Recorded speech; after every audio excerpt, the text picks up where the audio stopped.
Emily from the Wisconsin Cheese Mart, and today we're going to be talking about sweet cheeses. Now, the origin of creating cheeses that are mainly sweet in flavor isn't exactly known. There's no one source to point to, but a lot of these are traditional cheeses, specifically the Gjetost. Whether the cheesemaker really just wanted to add a sweet flavor to his lineup of cheeses that he was making, or someone wanted to satisfy a sweet tooth, there's really no exact reason why these cheeses were created, but we're glad they exist nonetheless. Speaking of, we'll focus first on this Raspberry Ale Bellavitano by Sartori.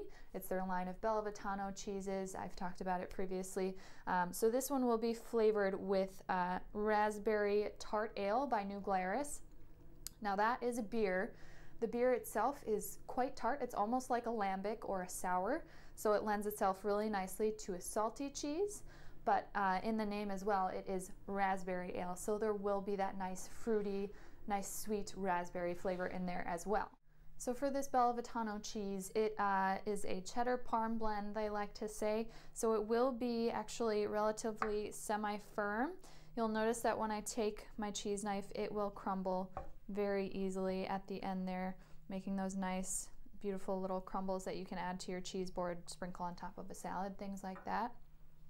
But as far as the taste of this cheese, it will have obviously that tartness from the raspberry ale. It is a pretty tart beer. The sweetness from the raspberry fruit as well. You'll notice there is a little bit of crystallization on the side there. I've mentioned before in our cheddar video that these are calcium lactate crystals. We know that because they are on the exterior of that brined cheese. And the interaction of the raspberry ale with this really nutty, very salinity forward cheese will actually kind of lend itself to a nice like brown buttery flavor in there. So this is a really well-rounded, really delicious cheese. I would personally, like I said, eat it on a salad, but I think this would be really good kind of treated like a dessert cheese. So get out maybe some dark chocolate, salted, you know, sea salt chocolate, some nuts, almonds, cashews, and maybe some like crusty bread, and just make little bites, maybe some honey on there to bump up that sweetness a little bit as well. But you can't go wrong however you'd like to use this cheese. This cheese is the Wensleydale Cranberry. It's a Wensleydale cheese, obviously, with some nice cranberries in that paste there. The wax coating on the outside matches the color on the inside with the cranberries, which I think is a very nice touch. So it's going to be a semi-soft cheese. It will be quite malleable, and it'll take to a knife really easily. It won't crumble up as much. And this cheese specifically is made in North Yorkshire. Wensleydale is a protected cheese. It's been made, you know, since forever ago. Obviously the monks started it. The monks started every favorite cheese that you have, basically. The flavor of this cheese itself will be a couple of things. It's going to be pretty clean. It's going to be mild. It's going to be slightly sweet in the paste itself, but then obviously with the addition of cranberries, there will bring a little bit of added sweetness, but more so tartness to kind of balance that flavor out.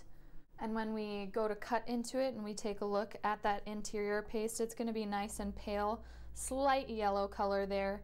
The wax outside will just come right off, so try not to eat that. So for this cheese, I would actually recommend either eating it or cooking with it. Specifically, it seems to be used a lot with scones. So either cooked into scones, making Wensleydale scones, or eaten with, I think would be really nice with like leaning into the Britishness and Earl Grey tea, a scone, and some Wensleydale Cranberry, I think would be a very nice breakfast sweet cheese. Now this may not look like cheese. It kind of isn't, but it kind of is. It's the chocolate cheese with walnuts. So this cheese is actually kind of a combination of cheese and fudge. So it is basically a fudge that's made with cheddar cheese base, so like regular Wisconsin cheddar, and then cocoa powder, a lot of other stuff that's used to make fudge. They're kind of blended together and they make this chocolate cheese. So you can guess what the texture might be like. It's going to be pretty fudge-like, really soft, very, very soft. You can cut through it. It's going to have a nice clean cut there, really squishy. It will squish out between your fingers if you give a little bit too much pressure, but it keeps into nice circles as well. So if you're looking to make a cheese board with, a variety of shapes and, colors and types of cheese, I think this one would be really nice for a sweet component as far as a sweet cheese is concerned. And because of that cheddar base, it will bring a little bit more balance of flavor than a regular fudge would. A fudge would normally be quite rich, chocolatey, things like that.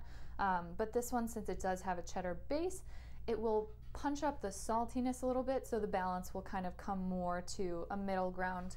It still will be sweet though. It is mostly fudge. Another way you could use this cheese is actually probably getting some nice bread, toasting it up, maybe with a little bit of butter, maybe even cutting this into cubes with some peanut butter. I think that would be a really nice either, evening dessert or a really sweet breakfast with some coffee. I think that would be really nice. Otherwise, you can just kind of snack on it, just like any cheese or fudge you would snack on. And arguably the sweetest cheese out of all four I've covered today, pardon my pronunciation, it's going to be the Gjetost. So this is a Norwegian cheese. It is typically eaten for breakfast on some either a waffle or a piece of toast. And this cheese is actually quite interesting in the way that it's made. Usually cheeses, you have your milk, you add some enzymes, salt, things like that, and the curds separate from the whey with the addition of rennet or a culture. So when that happens, they actually don't use the curds when they're making this cheese. They just use the whey.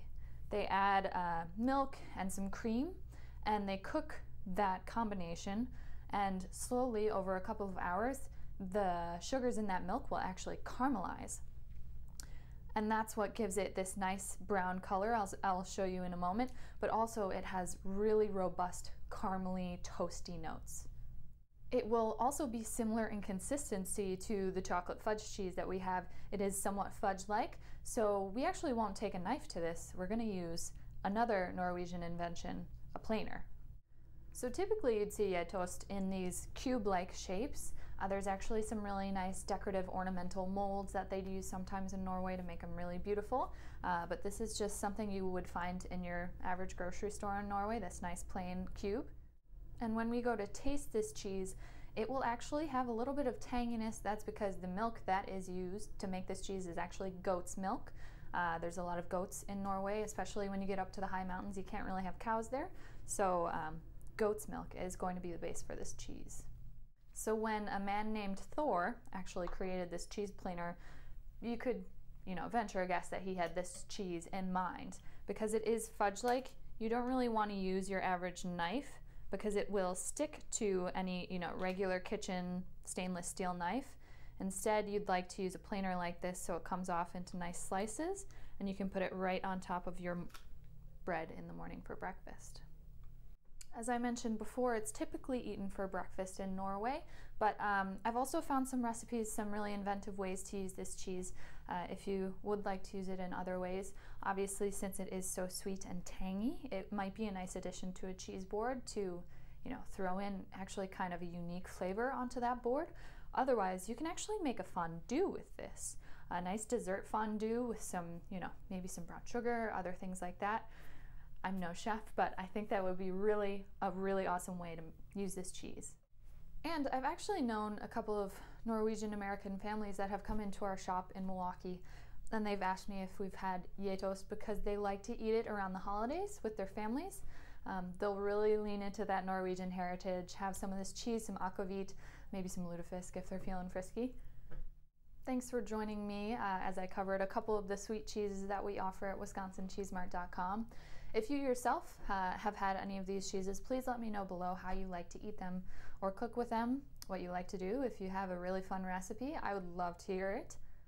Otherwise, if you're planning on purchasing them at WisconsinCheeseMart.com, there's actually a place for you to leave a review of the item on that item page to let other shoppers know kind of maybe if you have any tasting notes, how you like to use it, and kind of point them in the right direction if that's the cheese they're looking for. Thanks again for joining us. See you next time.